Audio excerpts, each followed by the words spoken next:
Kalian suka anime isekai? Kayak Tensura, Mushoku Tensei, Isekai Yarisa, atau No Game No Life. Tapi kalian pernah coba nggak buat mikir kenapa banyak orang suka sama genre isekai ini? Nah, di video ini mungkin bisa jadi jawabannya. Kenapa anime dengan cerita isekai sangat disukai para wibu, termasuk gua sendiri. Jadi mari kita mulai pembahasannya.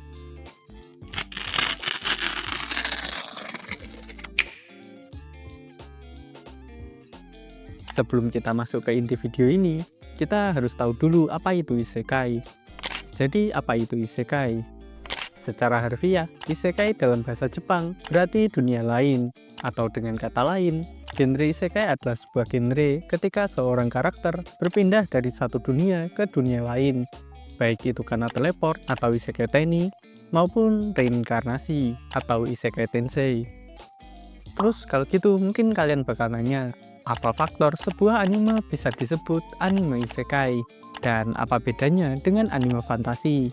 Ya kalau gua nggak salah, genre isekai ini mulai populer di tahun 2017-an. Pada awalnya genre isekai ini masuk ke kategori fantasi, tapi karena banyaknya series anime, manga, dan novel yang memiliki cerita pindah dunia lain, maka terciptalah genre laknat ini. Ya mungkin bisa dibilang kalau anime isekai itu bisa dipastikan adalah anime fantasi.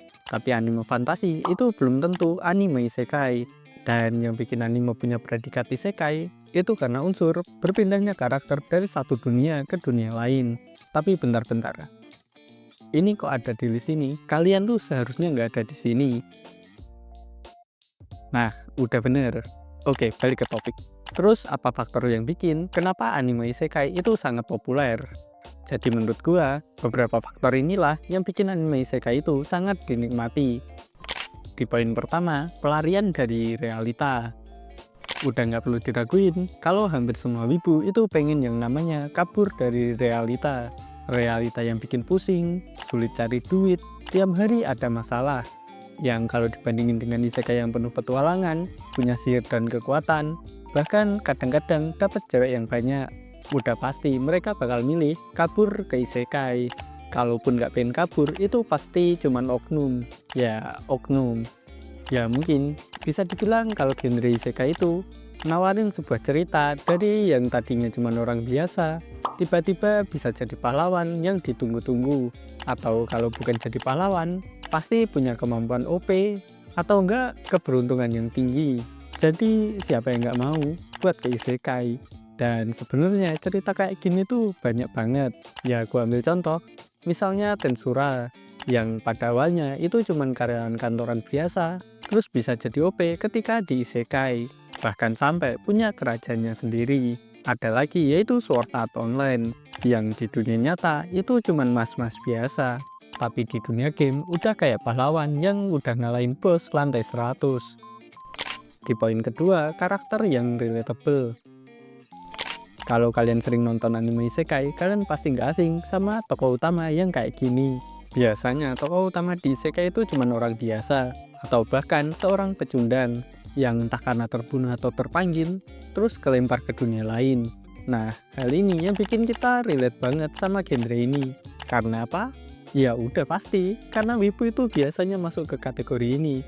Selain itu, gue yakin kalau lu semua yang pernah nonton anime isekai, pasti pernah kepikiran kayak gini. Gimana ya, kalau gua yang ada di posisi dia? Ya tenang aja, itu pikiran yang normal. Pikiran kayak gitu tuh justru bikin kita ngikutin perkembangan karakternya dari titik nol sampai jadi jagoan. Ya anime kayak gini tuh juga udah banyak banget.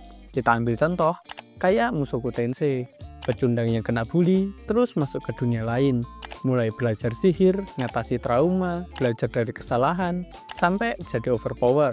Meski nggak se-overpower or step. Terus ada juga anime Konosuba, Hikikomori yang mati gara-gara ngira dirinya itu ketabrak mobil, yang padahal itu cuman traktor yang lewat. Tapi pas di isekai, meski Kazuma nggak punya kekuatan yang OP banget, kecuali keberuntungannya, tapi kehidupannya di isekai itu sangat seru. Apalagi ada Megumin, Mbak Rie Takahashi. Poin ketiga, dunia yang keren. Ya nggak bisa dipungkiri, dunia isekai itu selalu penuh dengan elemen fantasi yang bikin kita iri. mulai dari naga, sihir, sampai kerajaan yang megah. Hal-hal imajinatif inilah salah satu keseruan dari anime isekai, di mana kita bisa bertemu sesuatu yang nggak pernah kita jumpai di dunia nyata.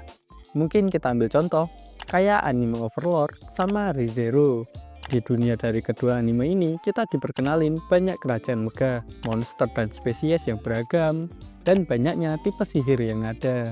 Yang udah jelas, itu semua nggak ada di dunia kita. Poin keempat, plot yang tidak terduga. Banyak anime isekai yang punya plot twist yang nggak terduga-duga. Kadang-kadang ceritanya bisa jadi gelap dan serius, tapi di lain waktu ceritanya bisa jadi lucu, bahkan bisa bikin ngakak. Ya, hal ini itu bikin kita nggak bosen dan selalu penasaran sama apa yang akan terjadi nantinya. Kita ambil contoh lagi dari Overlord, di mana ada bagian komedinya, kayak kesalahpahaman bawahan Ainz ketika Ainz membuat keputusan. Yang di momen ini, Demure itu selalu berkata, Sasuga Ainz sama.